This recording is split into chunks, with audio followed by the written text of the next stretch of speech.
Welcome back to Franchise Hockey Manager 10 with the Pittsburgh Penguins. So as we head into the 2026-2027 season, the main question that we're asking is whether or not Crosby ends up staying with us or he retires, and that is the most important thing that we have to focus on. But with that in mind, since we don't know that, we only have 9 points available here, but we can't go for prospects. We can only go for forwards and defense, and maybe actually goalies since we do have one in the ranks as well. But that's mainly where we're going to put most of our points there. But we are going to have to look to see if anyone ends up retiring and what the notable ones are. Mikko Rantanen making onto the All-Star team is pretty good as well. None of our rookies obviously made it. And then we end up having Dursey, who won the Conn Smythe, so MVP of the playoffs. That's pretty cool. And then, as you can see, Gavin's the one who ends up winning year one for the Calder. And I think we end up winning with Carlson as well. So Carlson ended up getting something. But we're going to approach towards the end. And I thought this was going to have all the info that I needed, but I think we're going to have to continue one more time. And we're going to advance into the regular season. And I know this is going to take a little bit longer than what we expect, but I mean, the tension is rising, and we have no idea whether or not Crosby's going to stay with us or not, and whether or not we have to go full-on rebuild, which I guess I'll explain the rules, is we have to find a franchise player within the next couple seasons, whether we have them on our roster or not. But the added rule that we're going to have is that if anyone's above the age of 25 that wasn't drafted by this team, will have to be traded for anything. But emphasis more on picks and prospects is what's going to be the focus over the next little while. But that's only if we end up going through with it. As long as Crosby ends up staying with this team, we are full on going for another Stanley Cup. So as many Stanley Cups as he can win in his career.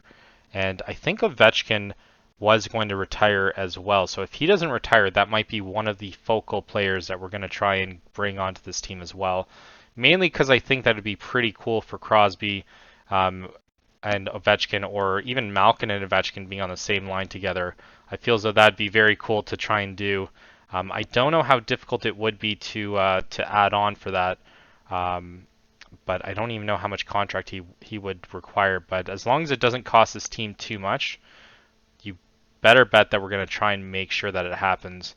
But I guess if Crosby does retire, then Carlson is immediately to follow. We'll have to get rid of him as well.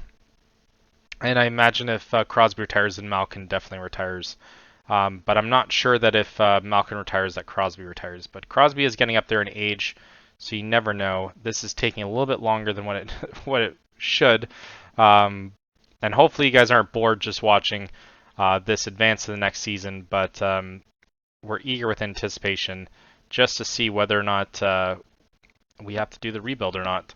But even in terms of goalies, I mean, I feel as though Yari's going to be destined to stay with us anyways. I feel as though we might have to kind of hold on to him for a little bit longer than what we want to. But granted, in Pittsburgh fashion, they do get rid of their goalies much too early, so maybe we don't have to feel as though we owe him anything. So it looks like it's about to go to the next season. Very, very close. This usually happens when it's about to. But hopefully we can do something. So let's take a quick look, see if anyone retires. I don't see anything as of yet. Okay, Adam Henrique retires. Patrick Kane retires as well. Ovechkin retires, so around the same year there. So the year before, so that means that Malkin is probably going to retire as well, if I had to guess. But I don't see anything as of yet. Owner update, yeah, that's fine. Slowly creep in here. Carey Letang, so one of our coaches ends up retiring. And then our scout retires as well. And nothing. No one's retired, so as of right now, it looks like we still have everyone. So we still have Crosby at the age of 38. We could extend him too, and Malkin also at 39. So we do have them to start the season. So it does look like this rebuild is going to be put on hold just a little bit more, and Karlsson's contract is going to end at the end of the season. So, I mean, just a quick look though at the annual though, is next season there'll be around $31 million available, and I don't know if that factors in the inflated cap that they end up doing for this season. But we're going to try and extend Crosby, see if he wants to play one more season. He does for 6.5. So do 6.5. We'll do the, what does he want? No movement clause? Yeah, of course we will.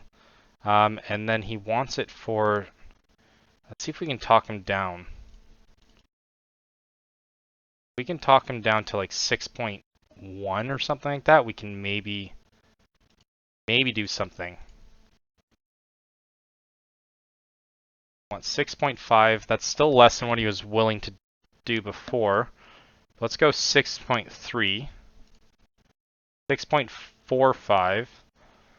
I mean, every little bit will count for this. And he's willing to do 6.4, so we'll take that. That's just a little bit more than what he's getting this year. So we're paying him more next year than what we are this year. It feels though Malkin, yeah, we have to keep the band together. And he wants 5.6, so I think that's less than what he's making now.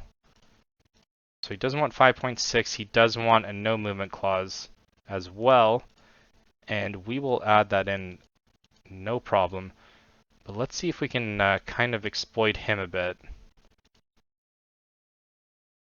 we can get him for around this, I would be happy.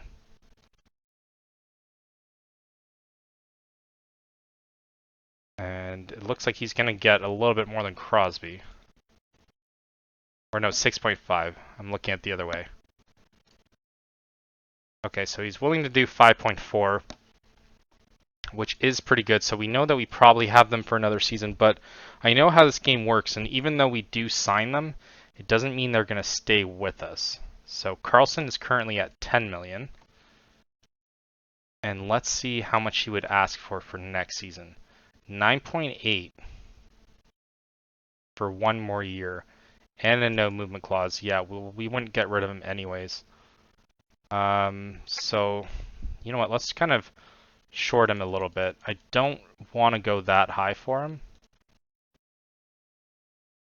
Let's go a little bit less, actually. Let's go 8.3. 9.4. 8.6. Alright, 8.8. 9.3 is what he wants. We'll go 9. And then he's not interested anymore after. Okay, so he'll probably sign with us for 9.1 though, I feel. Because I think it's still going to be open though, if I'm not mistaken, because that's usually what happens.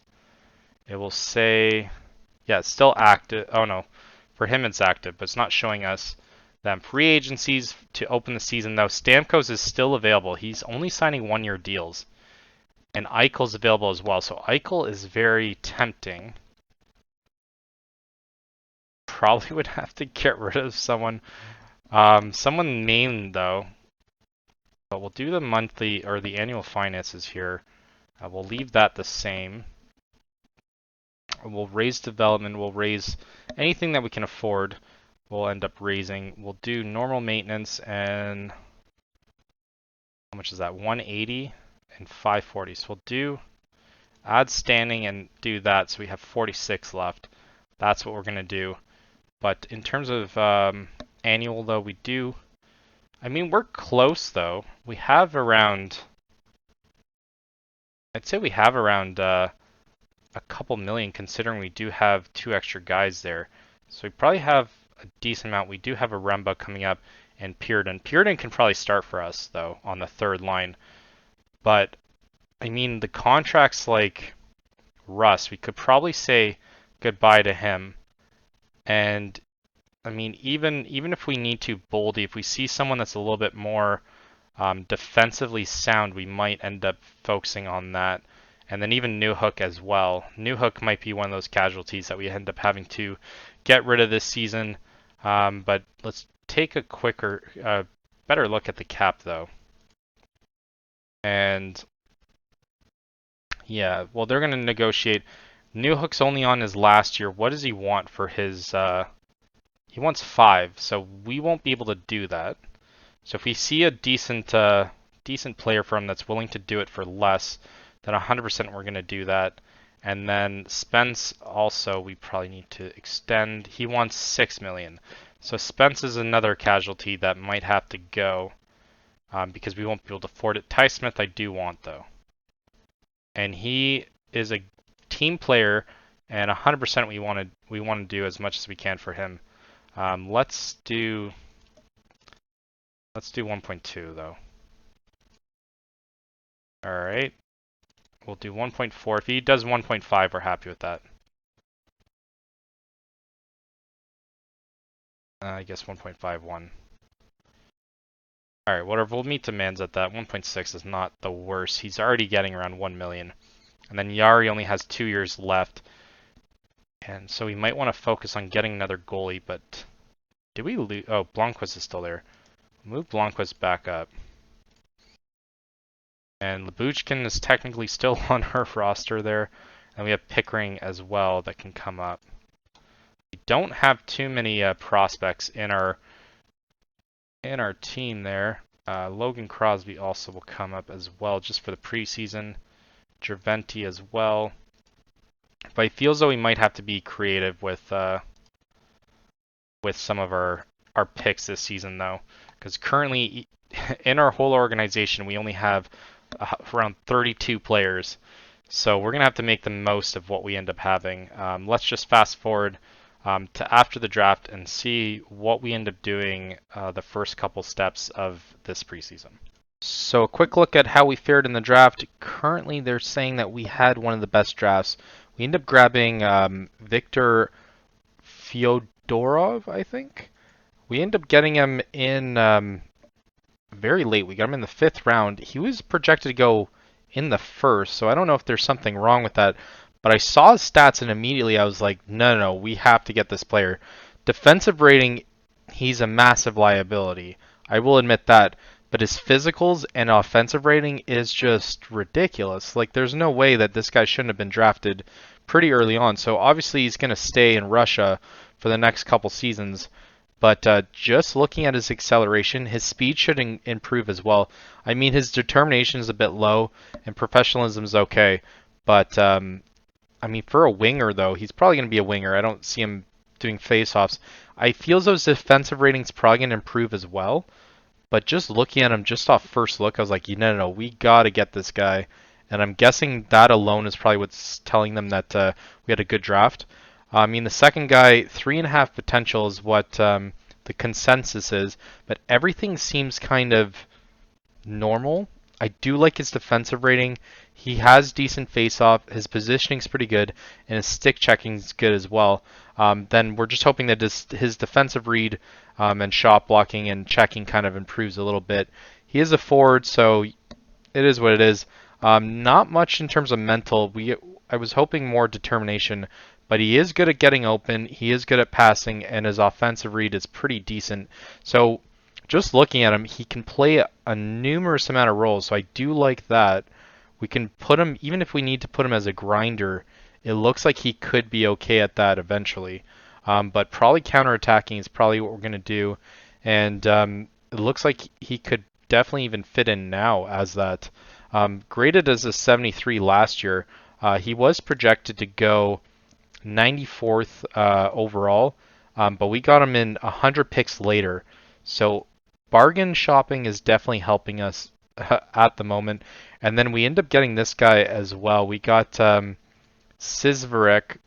He was projected to go 41. So as soon as I saw that, after kind of going through other things, I was like, yeah, we might want to take a closer look at this guy. He could be a 3-star potential, but could always be higher. Those things are never set in stone. Currently 1.5 is what really attracted me to him when we got him in the 7th round. But I did like his agility. I do like his speed as well. His determination is off the charts. 17 is very good, and temperament's also very good. His stick checking, I did mainly get him for his defensive rating. I did like his checking. I did like his face-off, positioning, stick checking, defensive read. So even if we end up having this guy as a counter-attacking, two-way forward, up and down, like this guy could definitely play on like our fourth line. So it's a huge focus for us to be able to grab players like that for the future seasons to come. But just looking at that, it looks amazing to us. So maybe that's why they're projecting us as the best, the top three draft. Ryan Lynn is also a player that I guess he was projected to go a little bit higher. They got him in the second round. He's 24 overall. So Panthers are I guess number one in that, and they end up getting these players as well. But current look at I guess at the draft as to where everyone ended up going. I mean, let's look just based on I guess it's going to go ability. I would have thought that it had been potential. But Gavin McKenna is number one, and then we're just going to go overall, I guess. Gavin McKenna overall first. Brett Litsky, I don't remember seeing that guy in other series, but he goes second, and then Pavao goes third. He's 17, but a lot of these players look pretty decent. Mathis Preston looks very good as well, but obviously you're paying a lot more for what they're doing. Rubric also top 10, top 11, and then the other Nemec is there as well. I was looking at Tomic, but obviously we can't grab him, at least not this year.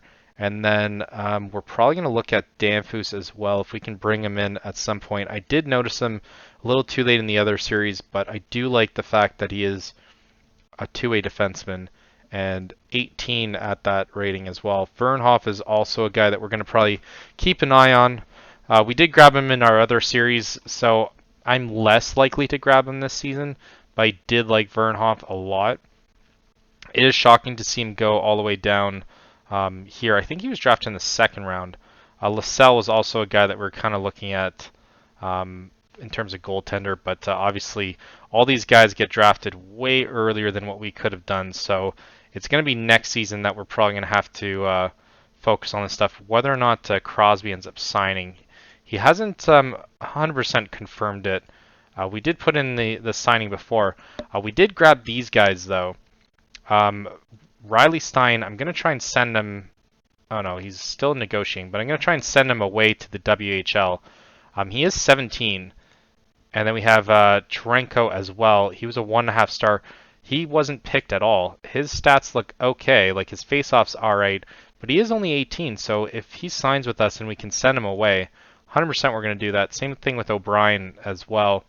Power forward, around 2.5 potential. Determination's okay.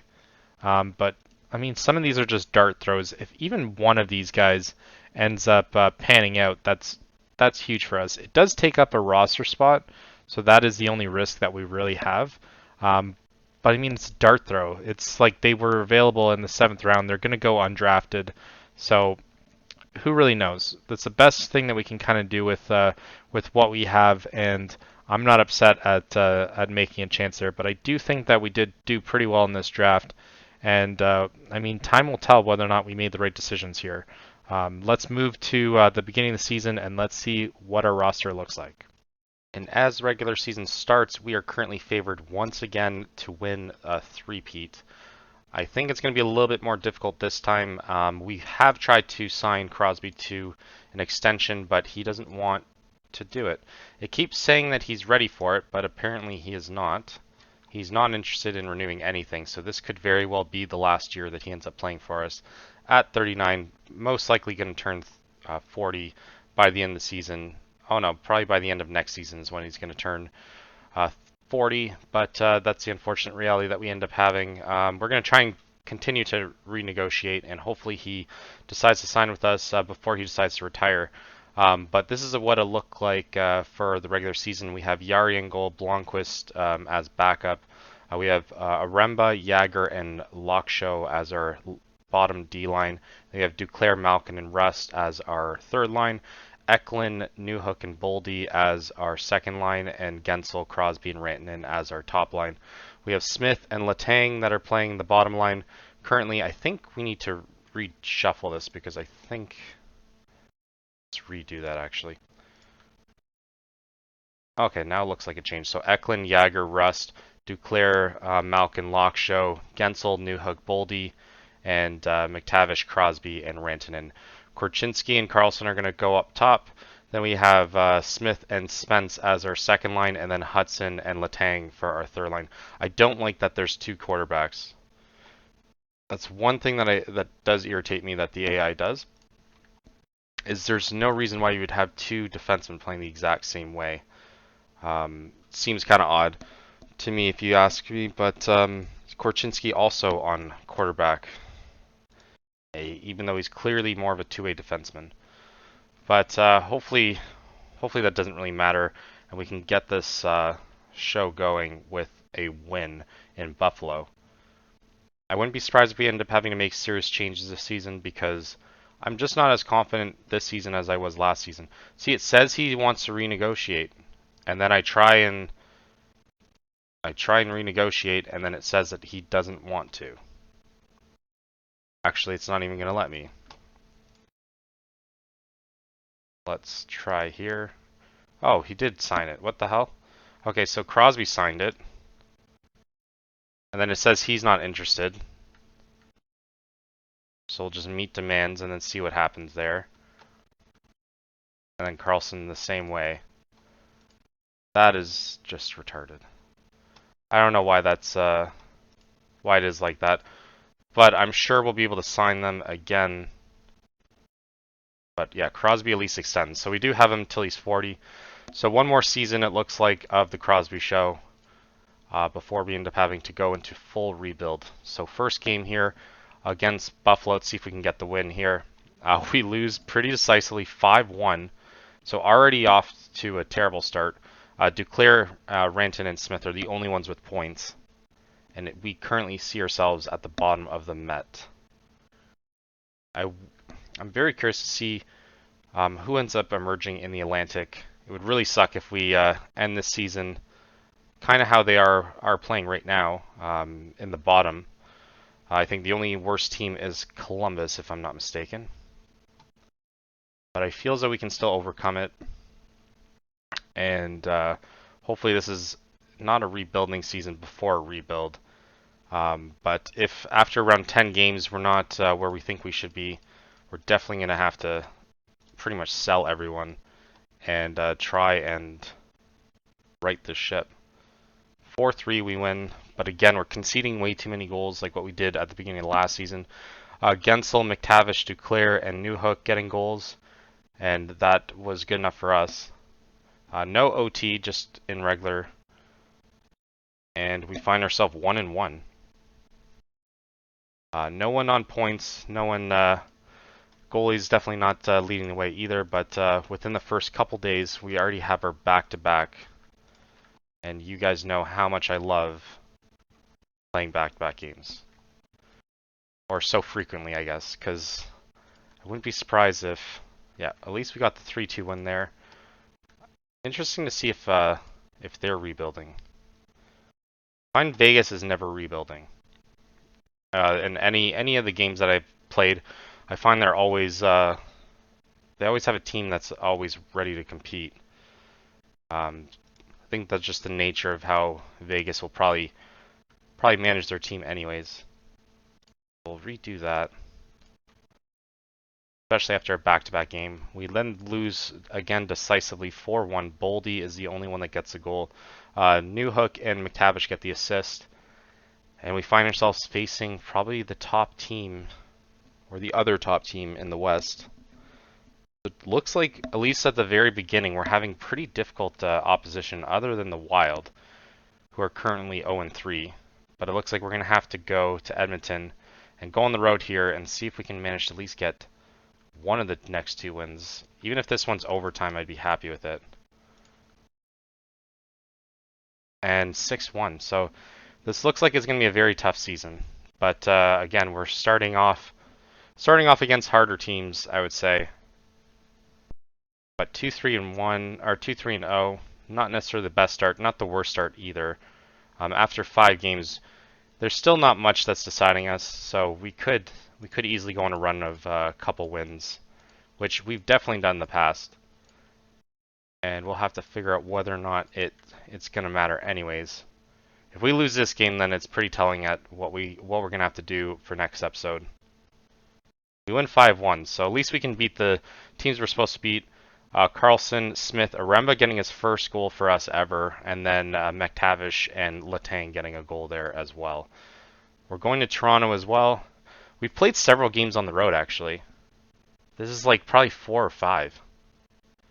So it means that we're going to go through a time where we play several home games. I'm going to quickly look at our schedule and see if that's the case.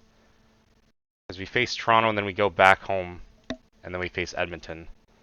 So look at the schedule and see. Okay, versus, so that was preseason. That was home. That was away. Away. That is an insane amount of away games. 1, 2, 3, 4, 5, 6. 6 straight away games. Jesus. That seems very odd. So we're gonna have probably around a streak like that as well. I mean, not bad. So Boldy ends up getting the goal. Crosby, McTavish, and McTavish again. Because our record away is not necessarily the best. But 4-3 and 0, despite playing away several games. I don't mind that. But then we're facing Calgary and Edmonton, both the 2 top teams at home. So I don't know if that's really a win for us. I'd rather have just threw that game away that we played against them in their hometown. But this will be telling. Again, it's a back-to-back game, which is pretty irritating. It's like a waste of a home game, I'll be honest. I'm not even going to go through who ended up getting points on that one. A 5-2 loss. It's pretty decisive. But yeah, that's pretty irritating. I guess that's just how it's going to be this season. It's going to be an uphill battle, but I feel as though it's going to make us better for the playoffs. Let's see if we can win this one now. We win 8-3, so at least we win the back-to-back, or one of the back-to-backs. Newhook, McTavish, Rantanen. We conceded a decent amount in the second. Rantanen, McTavish, Pearden getting his first, and then Lockshow. Pearden, if you guys didn't know, he was with us for the Montreal save, which is why we ended up going for him. We managed to get him through a trade, so not too bad. But that was mainly in the Newhook trade, and then we also got Hudson as well. Geez, we got both those guys. Gave up Peterson, Vinestroza, Prodiker, 2 seconds as well. So another second that hasn't come to fruition just yet. But I mean, I feel as though that was definitely a steal then. We're 5-4, and I mean, we played 2 more games, so we're probably going to get bumped down to the last playoff spot there. And then we'll play the next couple and see where we're at. But 10 points, not the best, not the worst. And then we find ourselves again away from home. After just starting 2 at home and starting 7 of 8 in the of the regular season away from home as well. If anyone's really jumping out at. We don't really have too many prospects, but as you saw, we did sign players and then send them immediately away as well. Remba's only a 2-star and he's playing for us. That seems kind of risky. Then we have Pearden, who's 2.5 at least. Jagger looks like he's developing very well, but we did not draft him. He came with the team when we got him.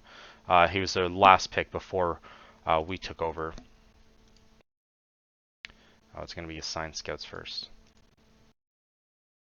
I think we need to assign more scouts as well.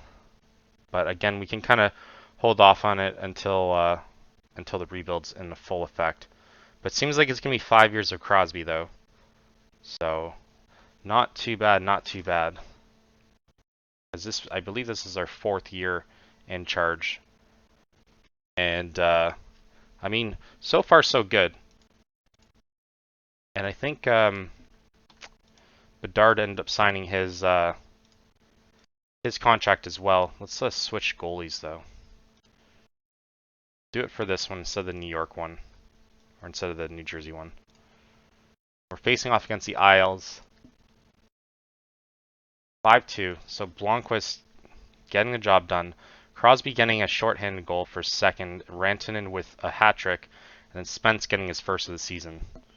After around 10 games, he should have probably scored within like 5. But either way, it's not how you start, it's how you finish. But currently, it looks like it's the same kind of thing as last season, where there's not much separating even first from 8th. So if you end up going on a losing streak, you could easily find yourself at the bottom of our division. So it is a relatively competitive division. We do face New Jersey and Philly, both away from home again. So I swear, there's going to be a time where we must get like 15 straight home games, because it's not really adding up, or at least not so far. But we'll put our goalie back. We're not going to mess with the lines anymore. If we go on a losing streak, we end up having that. But he's 84 currently in terms of grade. We lose 7-0. Holy hell. Well, the Devils are the top team right now, but that is still a very rough finish there. Philly's at the bottom, so if we don't win this game, it's gonna be pretty sad. Despite it being in Philly, we should still be able to beat them.